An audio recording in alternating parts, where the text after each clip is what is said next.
Assalomu alaykum hammaga. Xudo xolasa Angllar bilan keyingi darsimiz bo'lib o'tadi. Hop, o'tgan darsda signalni adashmasam change detection'ni ko'rib chiqdik. Birinchi savolim bor sizlarga. Muhammadjon aka, sizga savol.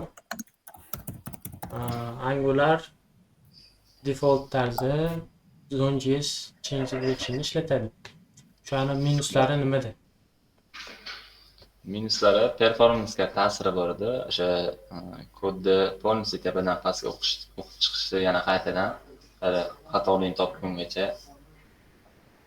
Xatolik emas, o'zgarish topguncha. O'zgarish topguncha o'shani performansga aloqasi. Signalda foydasi nimada shunda? Signal foydasi aynan o'zgartirishlarni o'sha qatordan polniy kodni o'qib chiqmaydi, aynan o'sha qatorda o'zgartirish bilganini qarab chiqadi. To'g'ri. Umidbek aka, sizga savol. Bizada input mavzusi bor. Component communication deydi. O'shani vazifasi nimada? Qayerda ishlatamiz? Inputlar ko'pincha komponentlarda yana TypeScript kodida input yoziladi, keyin output orqali chaqirib bo'ladi nega. Hop, inputlarni Muhammadjon aka siz bilasizmi? Ha. O'shani tushuntirib berasiz. Inputlarni biz dynamic komponentlardan foydalanayotganda ishlatardik. Mana misol uchun kart bo'lsa, dizayn yasab olib, struktura qilib, qolgan joyida shuni props berib ishlataveradi. Hop, buni foydasi nimada? Foydasi ko'p joyda bir xil dizayndan foydalangan bo'lsa, dry qoidasiga amal qilgan holatda best practice ham deyiladi. Qayta kod yozmaslikni oldini olish uchun. To'g'ri. Komponentni reusable qiladigan input. Reusable, dynamic qilish uchun. Hop, bo'lmasa bugungi mavzuga o'tsak bo'ladi. Bizda inputdan tashqari output mavzusi ham bor. Input parent komponentdan child komponentga informatsiya berish uchun ishlatilinsa, output child komponentdan parent komponentga informatsiya berish uchun ishlatamiz. Masalan, aytmoqchimiz, child komponentda qanaqadir button bosildi, lekin parent komponent uni bilish kerak. Datani bilishimiz kerak. Bunaqa holatda output ishlatamiz. Hozir misol bilan ko'rsatib o'taman.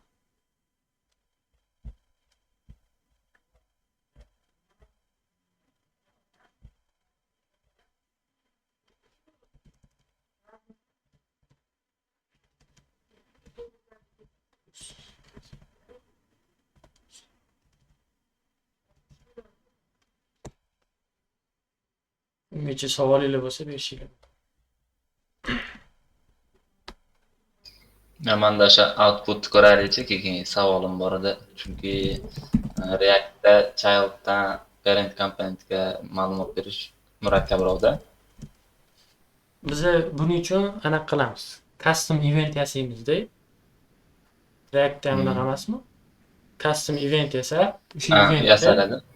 Eventni Ana katta narsaga o'rab qo'yadi. Parent komponentni listen qilamiz, eshitamiz. Bitta custom event qilinadi. O'shani parent komponentni eshitiladi, listen qilinadi. Buni ko'raylik.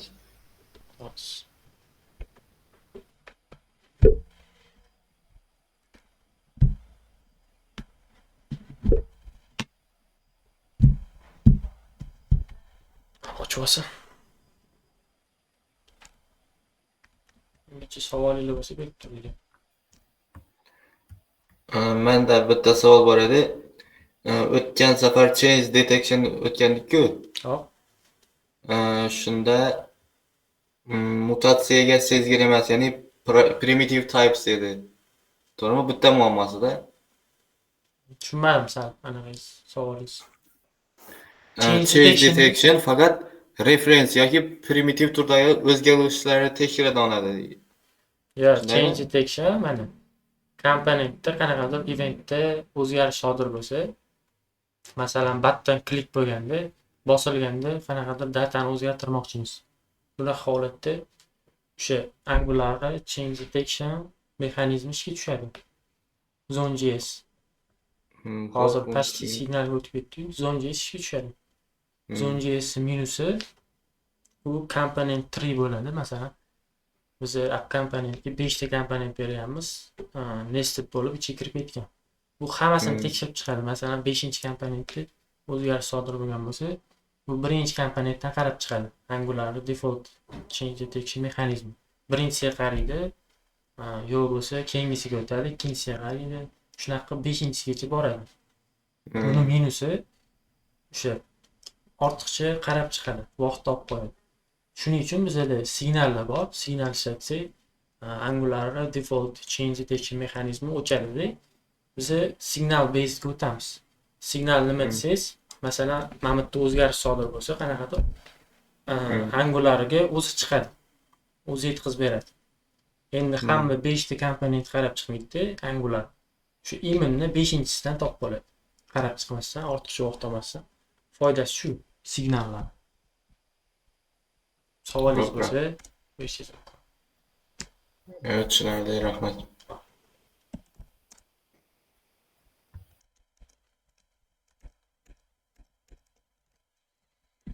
Hop, biz outputni o'tyapdik. Masalan, aytaylik, bizda headerda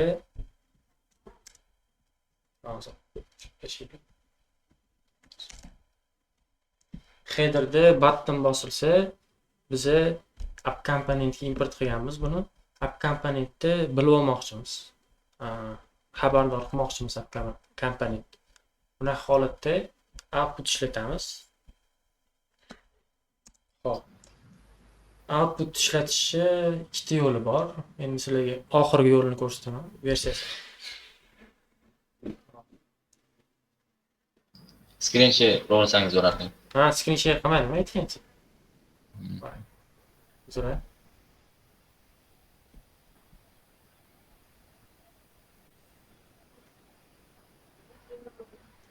Ko'ryaptimi ekran? Ha, ko'ryapti. Ha, ko'ryapti. Hop. Output berish uchun birinchi variable'ga declare qilib olishimiz kerak bo'ladi, masalan. Bu custom event bo'ladi. Qanaqadir o'zimiz qo'lda event yaratamiz. Keyin app komponentda eshitish orqali datani olamiz. Aytaylik, bizda button bor. Button klik bo'lganda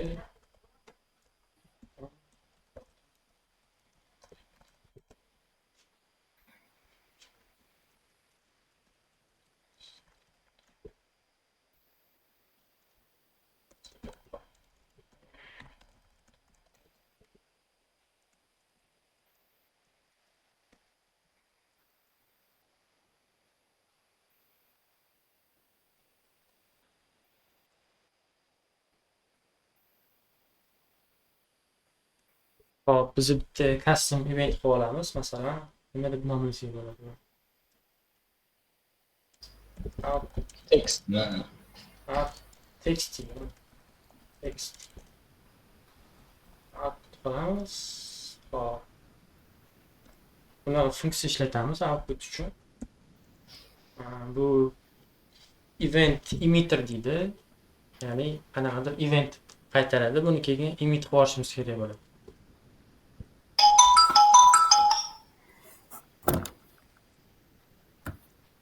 Qanaqadir data, masalan, button bosilganda chart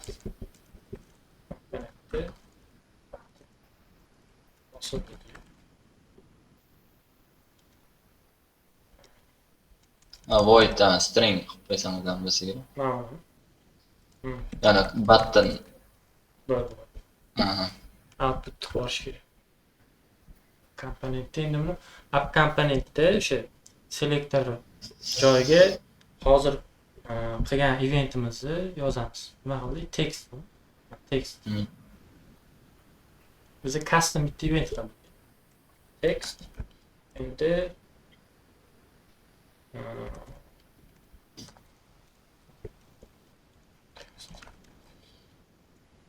biz text custom event qildi. Endi app komponentda buni listen qilamiz. On getting textni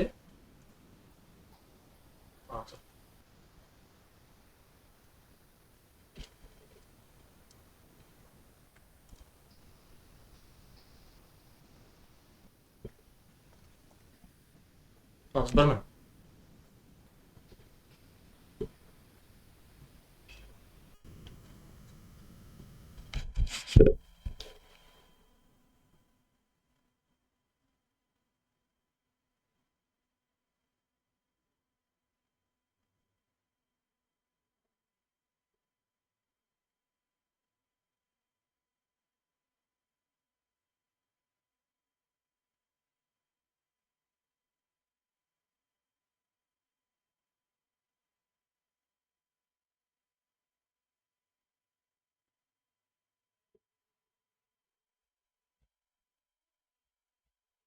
Davom etsak bo'ladi.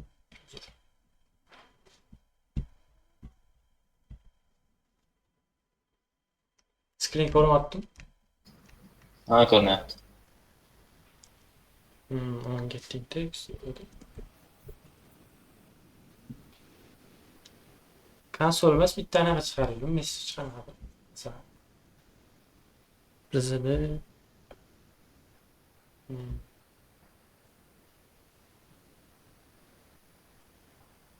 fills all the child component text, right?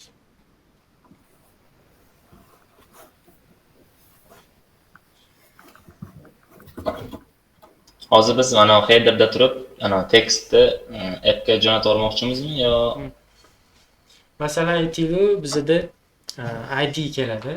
Nima realniroq misol deylik. Inputdan ID keladi. Qayerda deylik? Headerda qanaqadir ID obyektdanmi input qilib berib yuboramiz. Shu IDga asoslanib output qilib nimadir qilib berib yuborsa bo'ladi. uni appda o'sha IDni olinadi. Appda olinadi IDsini. Masalan, bu yerda qanaqadir ID ochamiz. IDni emit qilib yuboramiz. Nimadir bosilganda emit qilib yuboramiz. App komponentni shu tekstni qilib keyin qanaqani aytishimiz kerak edi? Argument. ID keladi bu yerga. Masalan, deylik. On getting textni mana bu ID kelishi kerak. Headerdan ID kelayotgan bo'ladi. Bizning holatda endi on getting text bunaqaga yozib mayli. Bu yerda IDni olamiz. Masalan, string deylik. Keyin TypeScriptda qanaqadir parametr argument berayotgan edi. Type'ini berib ketishlik kerak. Ila alohida qilib ham bersa bo'ladi. Alohida qanaqa masalan? Ana bracket ochib, yoniga yana slash qilib, yana Slash mana bunaqa do'st. naqa. O'chiringa qoldirsa, bracket bor-ku, jingle house. Hop. Yo'q, hozirgi ana funksiyani parametrida. Anaqaga bu ko'proq obyektga. Obyektdan. Keyin masalan hozir aytaylik. Obyektga berayotganda shunaqa qilsa bo'ladi. Siz aytganingizdek, masalan string id qilib, id string number qilib. Lekin buni nima edi? Minus tarafi bor. Masalan, name bilan id ni ko'proq joyda ishlatmoqchimiz. Bunaqa holatda yana qaytarib yozib chiqishimiz kerak bo'ladi. Endi nima buni anaqasi nima desiz? Interface yozamiz. Bilasizmi interface nimaligi? Uni o'rniga interface ili type elastic o'shani yozsa ham bo'ladi. Uni ham yozsangiz bo'ladi. Endi haliga demoqchiman, bunaqa yozsa ham bor. To'g'ri. Interface yozsangiz bo'ladi. O'zi shuni o'tmoqchi edim men. Tip ham bor, Umidbekka tushunyapsizmi? Interface.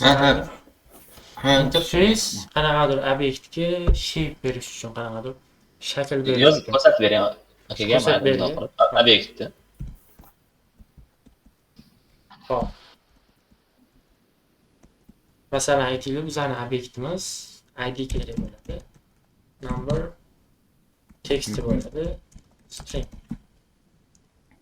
Endi bunga qanaqadir obyektga tip berib qo'ymoqchimiz.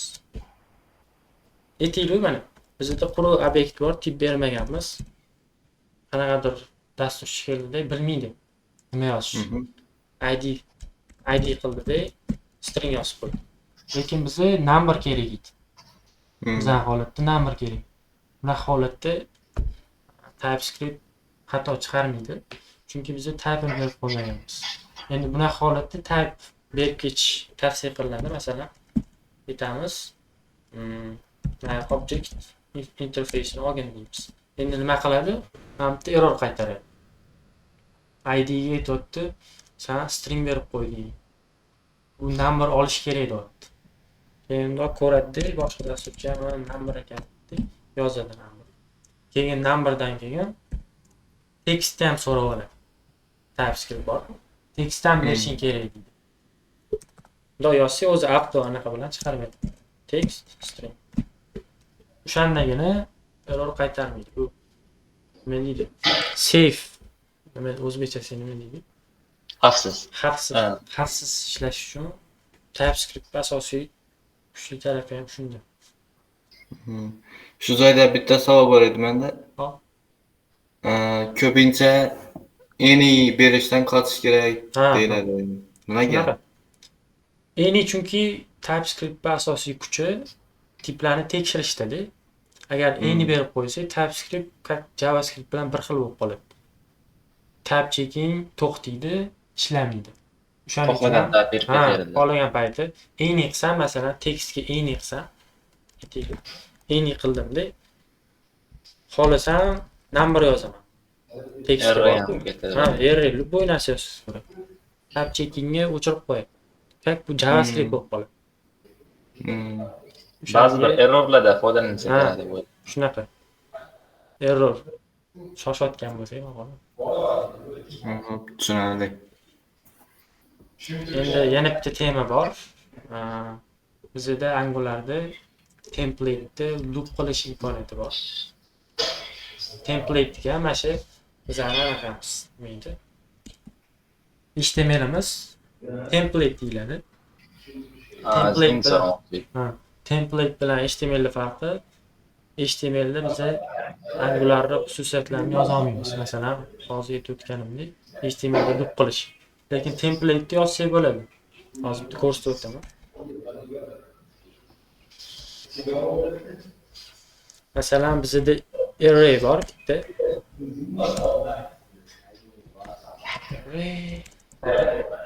Ichida bitta obyekt bor.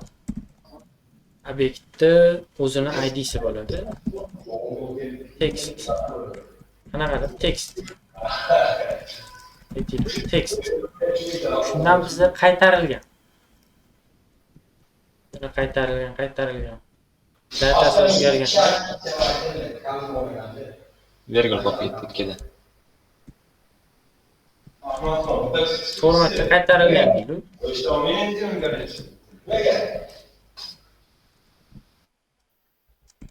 Bunaqa holatda nima qilasizlar? Masalan, HTMLga qo'ymoqchisizlar.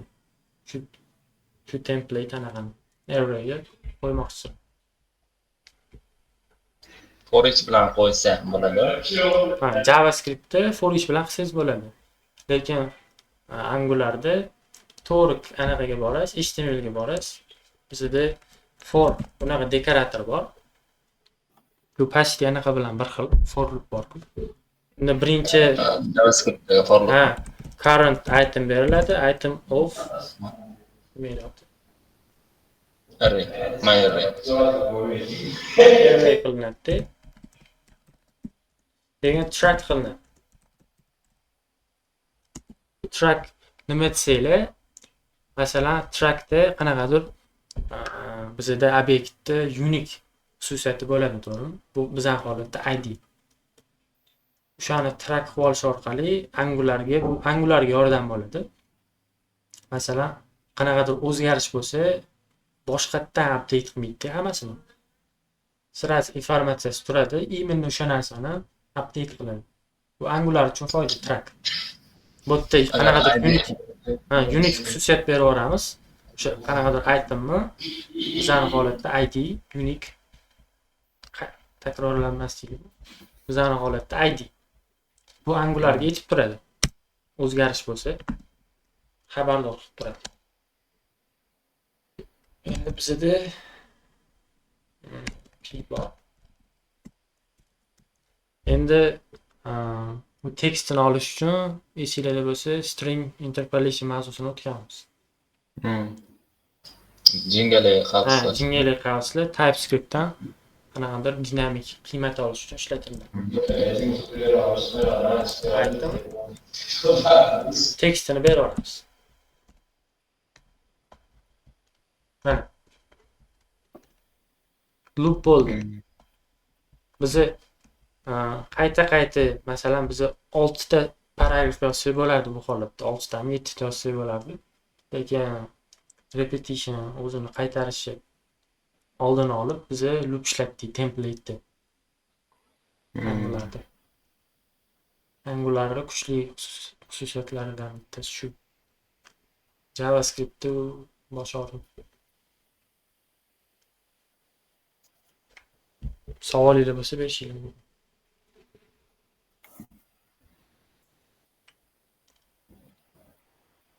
Shunda hozir trackdagi item ID agar myArray'da bir xildagi ID bo'lsa error chiqaradimi yo Error chiqarmaydi. Prosta Angular'ga foydada bu.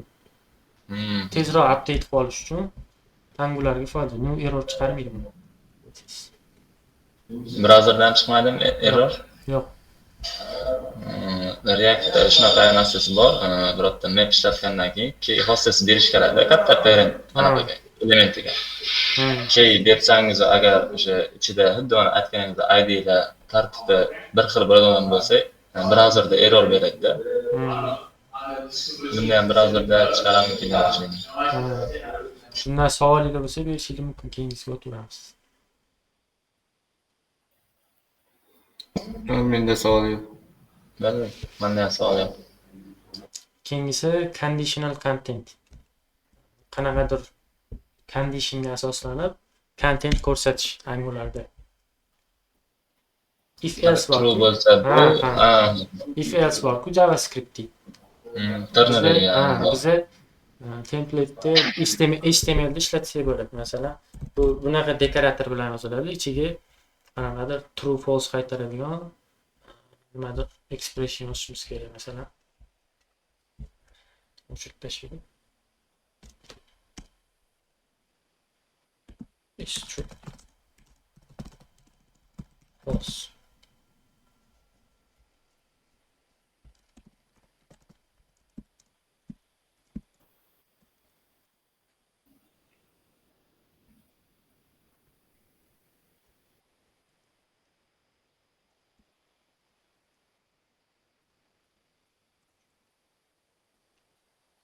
Bizani holatda chiqmaydi. Nega kim aytadi? Chunki ifda faqat true hodisa bo'lganda ishlaydi. True hodisa bo'lganda ishlaydi. If is true bo'lganda contentimiz ko'rinadi. Else ham ishlatsak bo'ladi. Else. False content. Mana false content kerak. ishlaydi. False content mana true bo'lmasa else blok ishga tushadi. False content chiqsin deymiz. Endi buni true qilamiz. Nimaga ikkitadan chiqyapti? Render bo'lishi.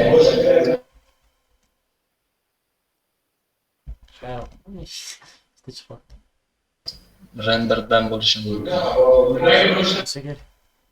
O'zi ishlama ishlatmayapti. Yo'q, anta ikkita ishlatib qo'yding.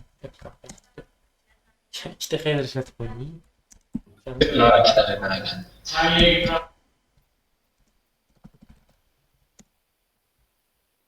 Mana true bo'lganda birinchi tekstimiz ana ishga tushadi. Juda ham foydali. O'zim ko'p ishlataman. Siz ham ko'p ishlatasiz. Savolingiz bo'lsa bundan berishinglar. Shunda bu ham JavaScriptga o'xshash, if else'ga o'xshash ekan. G'irt o'zi faqat template variant. Bunda HTML elementlarni qo'shsangiz bo'ladi. JavaScriptni to'g'ridan-to'g'ri qo'sha olasiz. Tushunarli. Buni qo'shsangiz bo'ladi. Bundan savolingiz yo'q, to'g'rimi? Menda yo'q. Yo'q, menda ham. Keyin biza conditionally qanaqadir class qo'shsak bo'ladi elementimizga. Bir minut.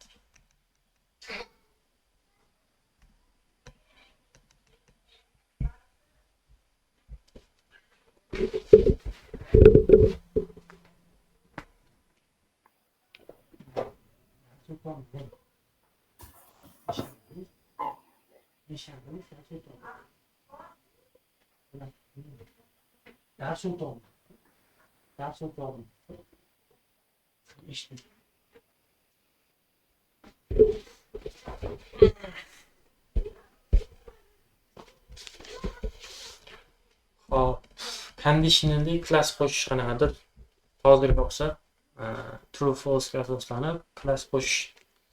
Bunaqa holatda property binding ishlatamiz. Masalan, class birinchi class yozamiz. Class yozib, keyin class nomini yozamiz. Class ochib olaylik.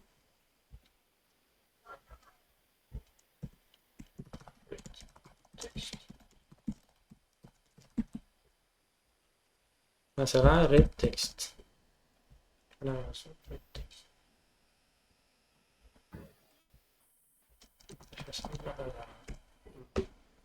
Red text bu true или false yozish kerak bo'ladi. Qanaqadir expression masalan.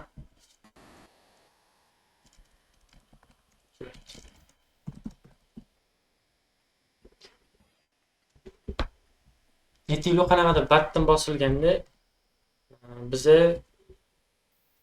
kontentimizni rangini o'zgartiramiz. Toggle qilsak, agar toggle qilamiz, xolos. Nima deydi buni? Text deydi. Text is red. Endi bu yerda signal chekka yaxshi. Chunki o'zgaradi. Toggle bo'ladi. O'zgaradi.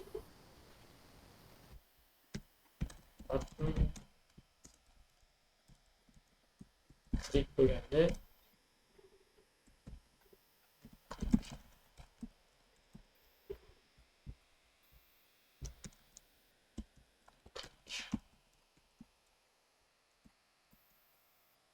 klik bo'lganda biza isRedni true ga o'zgartiramiz. Keyin ko'rayotgan bo'lsanglar, signalda oldingi darsda o'tganimdek biza to'g'ridan-to'g'ri o'zgartirib qo'ya olmaymiz. Set bilan o'zini funksiyasi bilan signalni qiymatini o'zgartirish mumkin. Masalan, this is red qilib chaqirib olib yozsak xato beradi. Обязательно ishlatish kerak. Toggle qilish uchun true emas, shuni o'zgartirsa ham bo'ladi. True emas, mana qilsa ham bo'ladi. Ashani this is red qilib, qilsa haligi. Masalan, bo'ladi. Funksiya qo'ymadim, method qilib. Keyin ana HTML template da ham is redni anaqa chaqirib qo'ygan.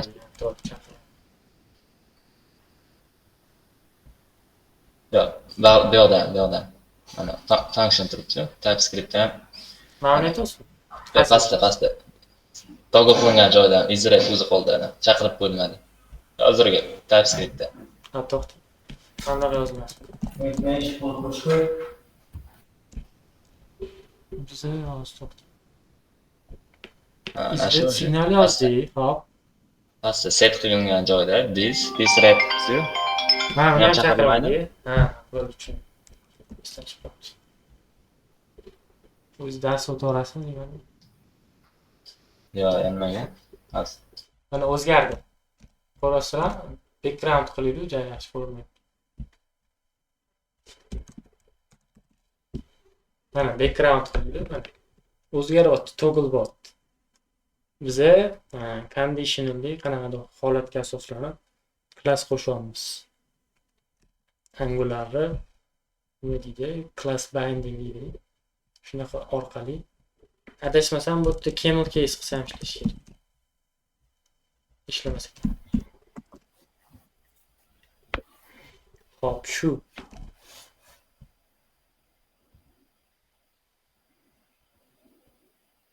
Keyin bu yerda class qilib turib obyektga yuborsanglar ham bo'ladi. Masalan, class nomi red deydi, qanaqadir condition true bo'lganda red, bu false bo'lganda, xullas shunaqa qilib klasslarni qo'shib yuborsanglar bo'ladi. Bir vaqtda 3-4 ta. Hozir shunda mana is red agar true bo'lsa, ashula bersa ham bo'ladimi? Bo'ladi. Is redga tekshirsa bo'ladi. Xos. Red text. Ternary qilibmi? Is ishlaydi ko'rdingiz. Masalan, font size'ini o'zgartiraylik.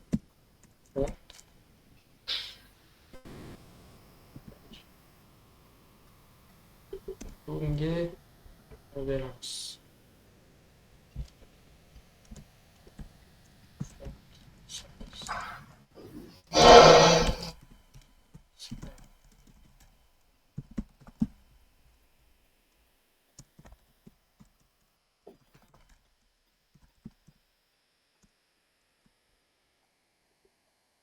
In the font size, font age.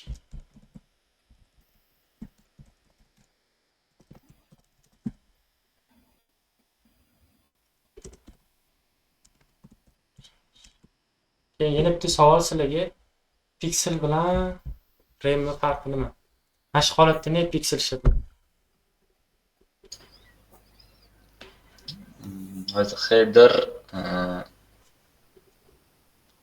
adashmasam hop. Header rootdan oladi adashmasam RAM 16 piksel bo'ladi. Ha. Keyin header ichida birorta element ishlatsangiz, EMdan ishlatsangiz shundan olardi adashmasam. Hop. Yana bitta tarafi bor. Responsivelik yozgan vaqtimiz ko'pincha RAM, emelar bilan ishlanadi. Ha, asosiy ustunligi shunda. Masalan, biz hamma tekstga RAM ber deydiku. Default 16 piksel. Lekin kichkinaroq device'larda fontlar kichkina bo'lishi tabiiy. Bunaqa holatda hammasini tekshirib yozib chiqmaymiz-da boshqatdan. Rootga media query ochamiz. Rootda font size'ini 14 piksel qilib qo'ysak, hammasi 2 pikseldan tushadi. 12 piksel qo'ysak. Asosiy farq shunda. Ustunligi.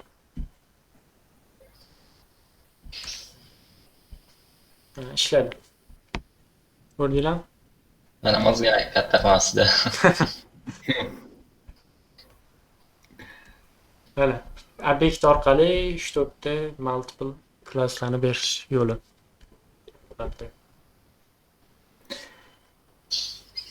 Savolingiz bo'lsa berilgan. Obyektning o'rniga interface ham qo'ysa bo'ladimi shu yerda? Yo'q. Obyektni TypeScript yozsa qilamiz. Bu yerda obyekt deganda nima deydi? Klassga bu Angular anaqasida xususiyati. Obyekt oladi, o'shanga qarab klasslarni declare qiladi. TypeScript yozsa bersa bo'ladi interface. Tushunadi. Savolingiz yo'q? Menda yo'q. Yo'q, menda ham yo'q. Keyingisi direktivalar bilan two-way binding o'tamiz. Bu hop. Direktivalar nima desanglar? Masalan, bizani elementimizga, masalan, divga qo'shimcha xususiyat qo'shish uchun ishlatiladigan narsa direktivalar. Angularda bizada komponent bor. Undan tashqari komponent o'zi bir tushuncha. Direktiva ham tushuncha. Komponent direktivani o'zini Angular o'zini direktivalari bor. Undan tashqari biza custom direktiv yozsa ham bo'ladi. Xo'p, bitta misol direktivaga ng model. Bundan tashqari ng if degani ham bor. Hozir ko'rsataman direktivaga misol. Xo'p. Buning uchun direktivani ishlatish uchun combo model degan bizda package bor. O'shani import qilishimiz kerak.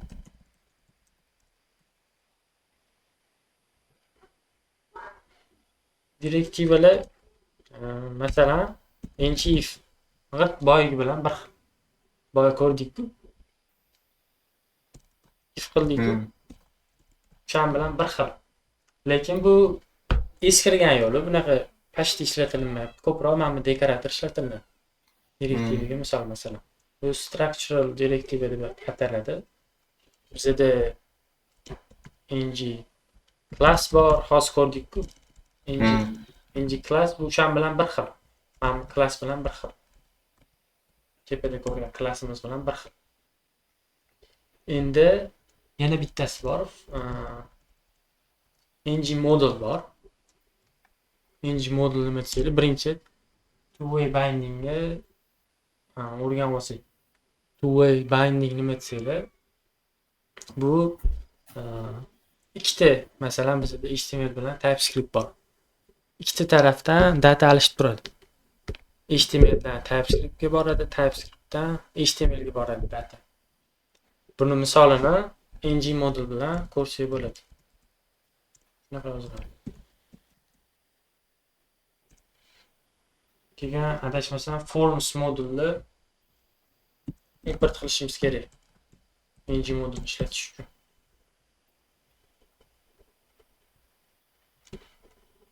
Keyin two-way data binding qilish uchun mana bu syntax ishlatamiz. Ko'rasizlar? Property binding bilan event bindingga nima deydi, qo'shimchasi. Uni keyin inputlarda ishlatamiz. ng moduli bor-ku. Ham o'chirib tashlaylik. Inputlardan masalan aytaylik, bizda input bor. Name bor. Keyin ng model. Inputga kimdir nimadir yozdi, type qilsa, TypeScriptdan olmoqchimiz. O'shani ng model bilan qilsak bo'ladi. Teskarisini.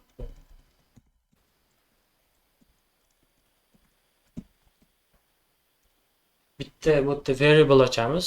Anaqani saqlash uchun, demaydi. User yozayotgan narsalarni saqlash uchun, masalan aytaylik. User text.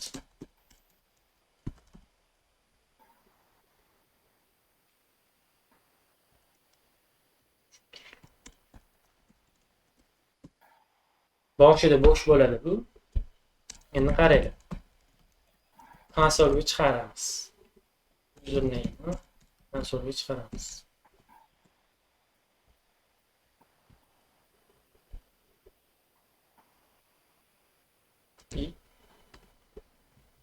Nima bo'ladi? Bo'ldi. Hozir ochilib olsin.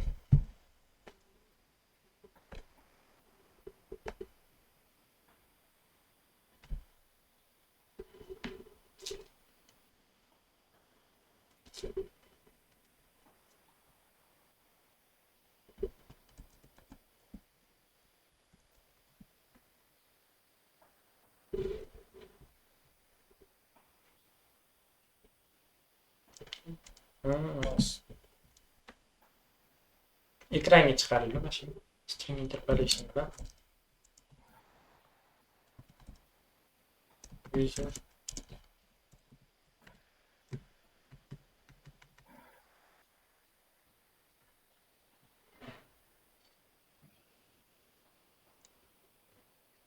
ko'rdinglar?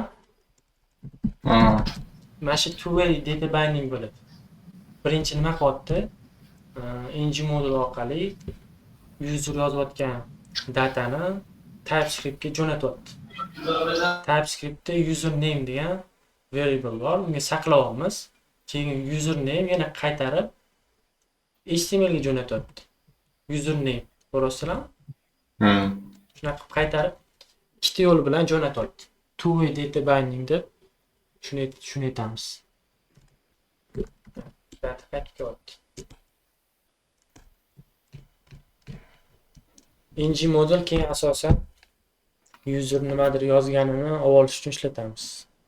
Masalan, input fieldga nima yozdi? Gmail bilan password.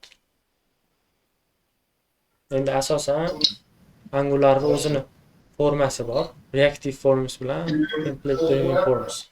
Buni ham ko'rib chiqamiz xudo xolasa. Keyingi darslarda.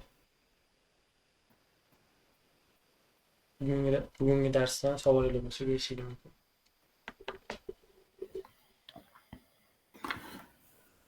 O'rganishlar davomida bitta loyiha ham qilamizmi? Xo'p, loyiha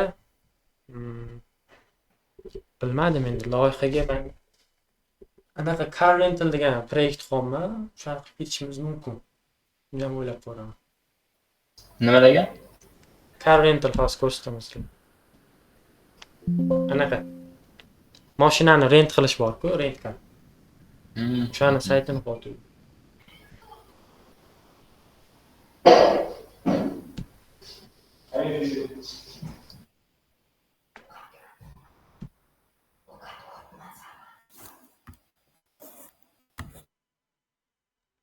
Ya mana shu routlarni ham bir o'tsa bo'lar ekan-a. Routedmi? Routedni ko'rib chiqamiz. Private routlar bo'ladi. Xudo xolos ko'rib chiqamiz routedni. Bitta sekin-sekin olib ketaman.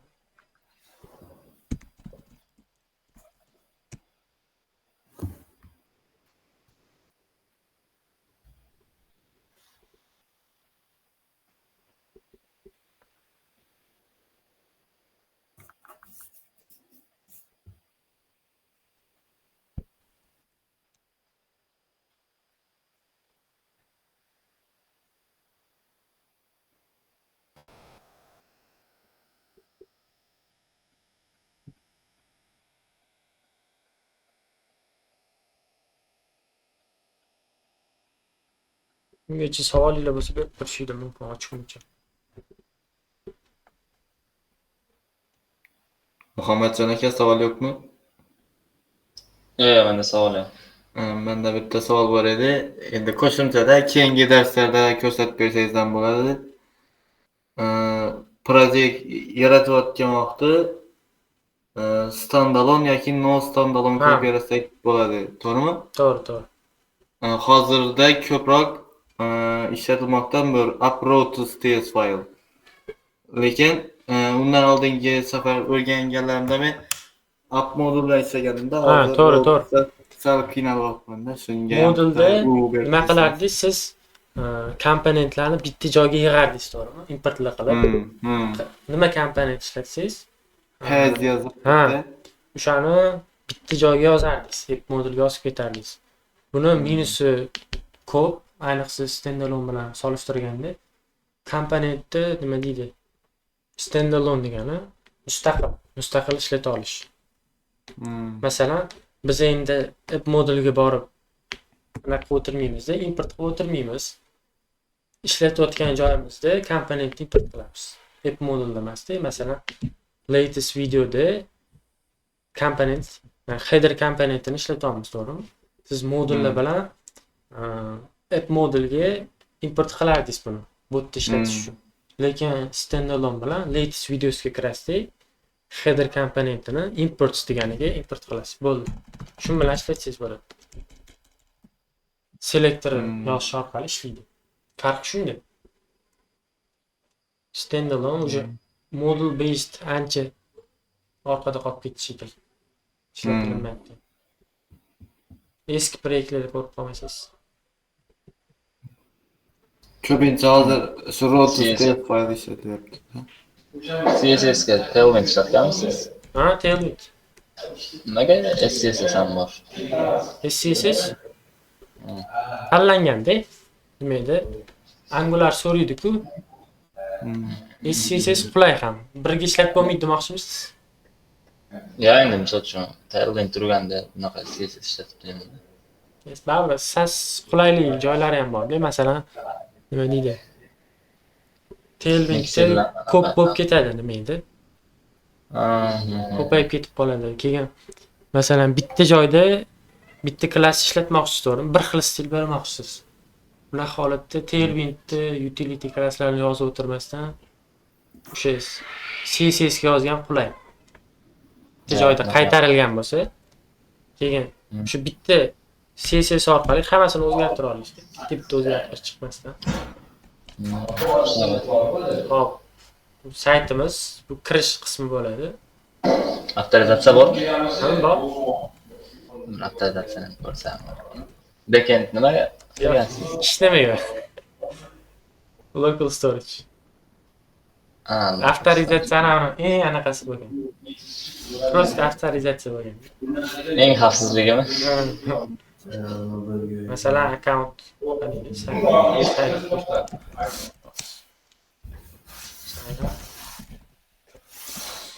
Embedded tekabor ochilishini tegasi bo'ladi. nima deysiz? Ya uzr Ha. qolibdi.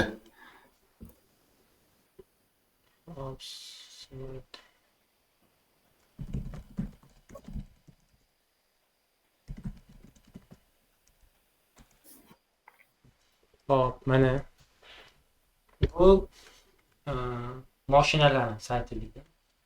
Anaqasi ko'rinish. Masalan, biza like bosib qo'ysak bo'ladi. Bu yerda like page bor. Tepada like page bor mana. Like bosib qo'yganlarimiz turadi bu yerda. Keyin informatsiya olsak bo'ladi. Car info. Informatsiya. Mashina haqida informatsiya.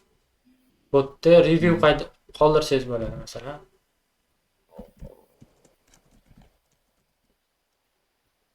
Beshta tarqalaymi?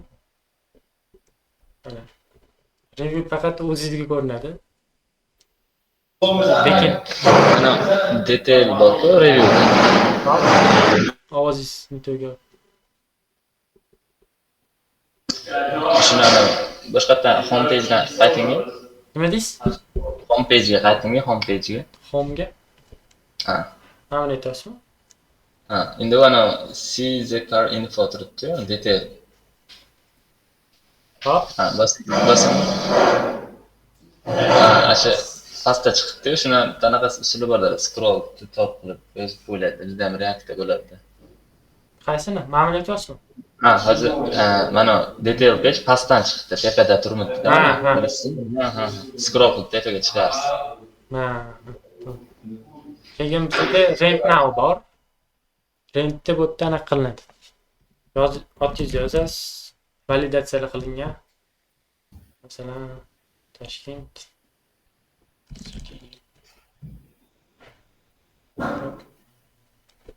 City Italis, O'zbekiston.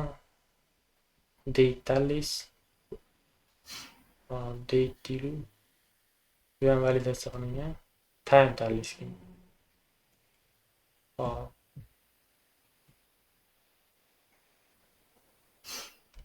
Italis. Card number. Card number yozsanglar pullarni yechib oladi. Bizga tushadi keyin. Hop, card folder. CVC'si bor.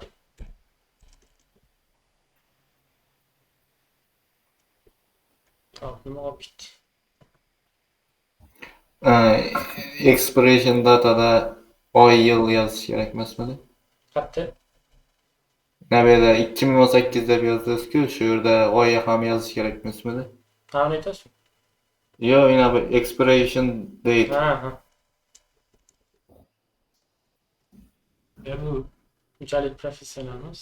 O'zim qo'yib ketdim. Slash bilan oyni ham yozish kerak edi o'xshaydi. Undan bo'lmayapti. City, hop, city yozilgan. Yozilgan.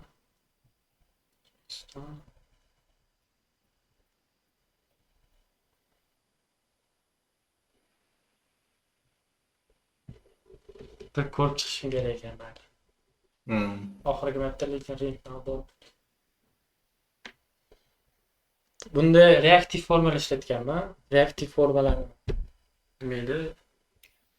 Yaxshi taraflaridan bittasi sizlar submit bo'lganda mana bu inputlarni qiymatini ola olasizlar. reaktiv formani o'zi, Angularni o'zi beradi sizlarga.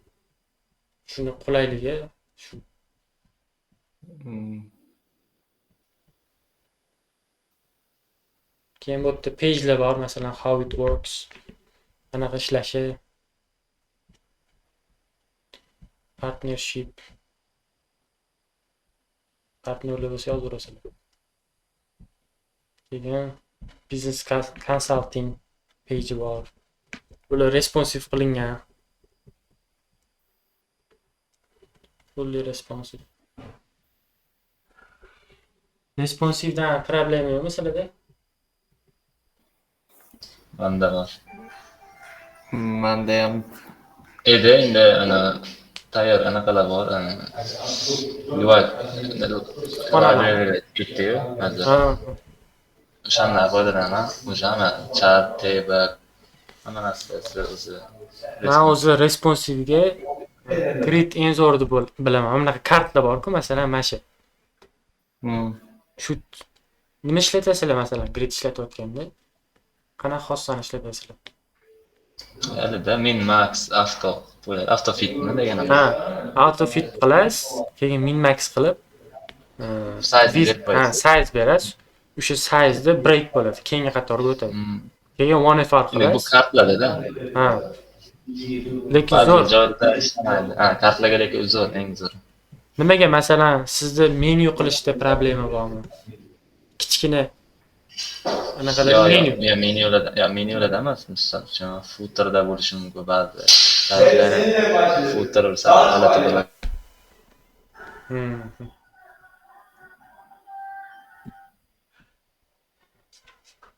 Endi yozayotganda har tarafini o'ylab yozsanglar.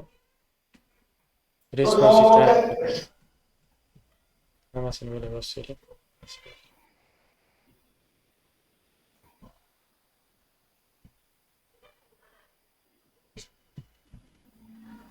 Keyin shunaqa page'lar bor, xullas, event bor, podcastlar bor. Ular shu ko'ramiz, proyekt haqida o'ylab ko'raman. Chunki o'zim katta proyektlar bo'lmaganman, shuning uchun proyekt qilmayapman.